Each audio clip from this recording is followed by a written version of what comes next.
Hi guys, Miss Andale here, and it's time for our weekly lecture, right? So we're going to be looking at Percy Shelley's piece on page 776 if you want to turn over there.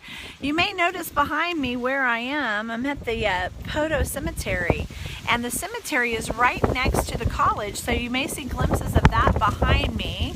There's a church and the college itself there on McKenna, and then the cemetery. And I think it's a great place to be talking about Ozymandias today, because the cemetery is a great reminder that life as we know it does not last forever, and it's worthwhile sometimes to stop and think about our lives and what we're doing and where we're headed and the things that we talked about last week, right? But anyway, this piece has always interested me. It's always been one of my favorite pieces, and probably is my favorite piece by Shelley. I've always loved talking about this selection with students, and I'm enjoying talking with you about it today. I've been looking forward to coming out here to the cemetery and talking about this poem. So let's read it together, shall we? Ozymandias. I met a traveler from an antique land who said, "Two vast and trunkless legs of stone stand in the desert.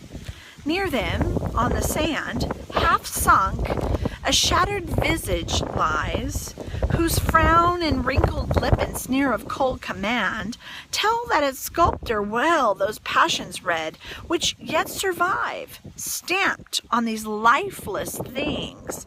The hand that mocked them and the heart that fed, and on the pedestal these words appear. My name is Ozymandias, King of Kings. Look on my works, ye mighty, and despair. Nothing beside remains.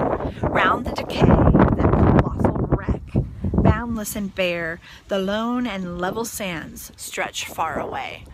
And I know that this is one of your readings for this week, and you probably had time to read and reflect on it already as you prepare that essay that you'll be submitting this week. But I just wanted to stop and take time once again to talk about this particular piece of poetry and some of the things we've been talking about with these romantic poets about how important it is to live, to really live. Anyway, so let's talk about the narrator of this piece. We aren't told who the narrator is. Those of you who have had poetry classes before, you know that just because it says, "I met a traveler," it doesn't necessarily mean that it's referring to Shelley, the author, but the narrator says that he met a traveler from an antique land. So he's having this conversation, and this traveler is telling him about what he discovered. And apparently there's, like, in the middle of the desert. Well, how do we know?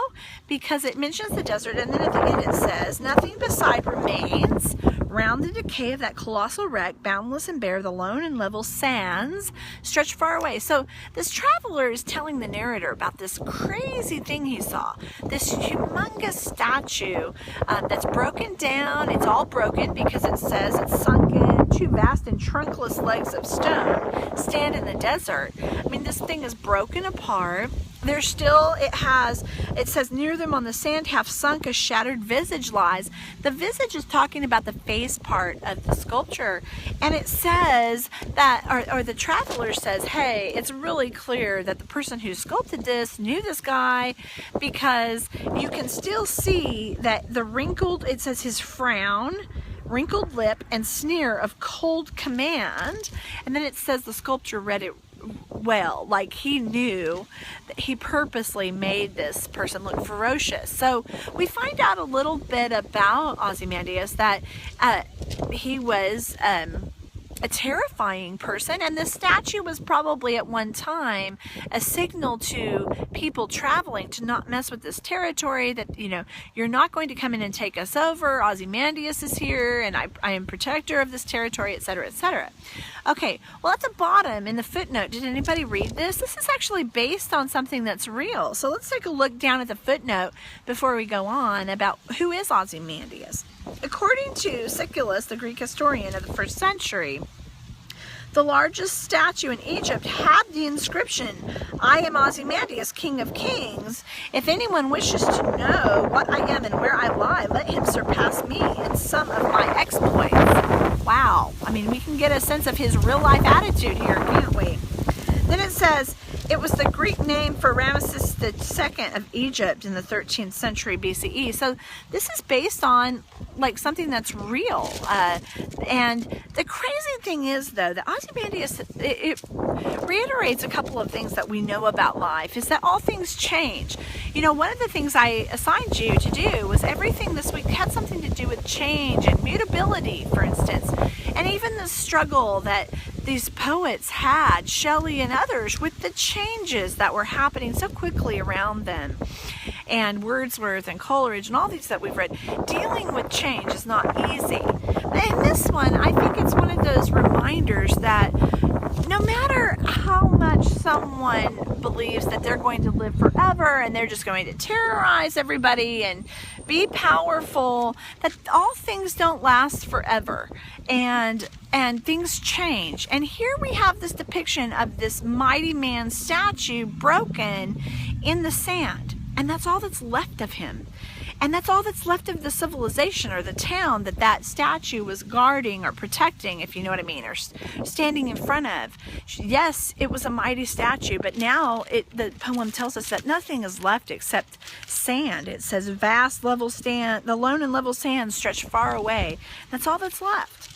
And it's a reminder that, you know, some people live their lives as if they've got forever, and they don't. And this is an important reminder to us. Now, let me tell you about the irony of this piece. One of the great ironies of this piece is that Shelley, in telling us the story, immortalizes Ozymandias, because as long as this poem is anthologized, and as long as we read it and discuss it, a bit of Ozymandias still exists. And even though, I mean, hello, it's a little disparaging and we're like, ooh, what an awful guy, he still exists. And, you know, some part of him somewhere is sneering and laughing that we're all talking about him, I'm sure. But hey, that's a reflection of the power of writing, right? I mean, how powerful the written word is. I mean, we are thinking about someone we would not normally think about. We're hearing about this powerful, ruthless leader when we normally probably would never do so. So in a way, Ozymandias wins. But in talking about what we're talking about, I just wanted to share with you, there's a poem that came to mind when I was thinking about Ozymandias, and it kind of like talks about what I would like for us to think about in the discussion board.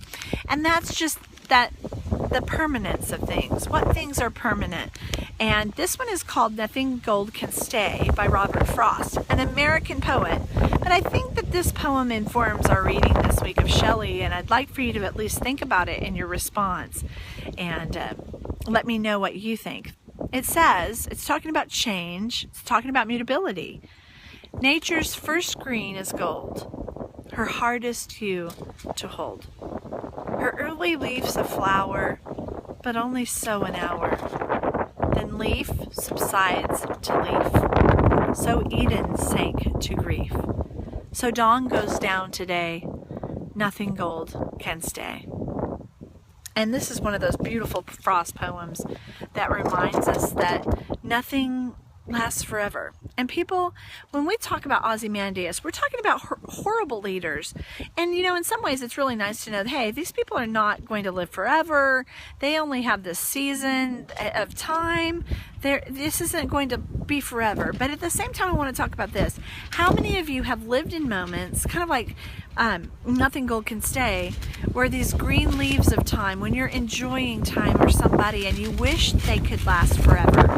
How many of you go to lunch with a friend or have a moment with somebody and you wish you had more time with them? You wish that things did last forever. So you can look at this both ways. Ozymandias is talking about someone we're certainly glad time moves on and nothing is the same. Nothing is permanent. But at the same time, it makes us think of the other side of the coin, about all those people and all those situations that we wish we could just slow down time, if not stop it altogether. So that's what I want you to think about.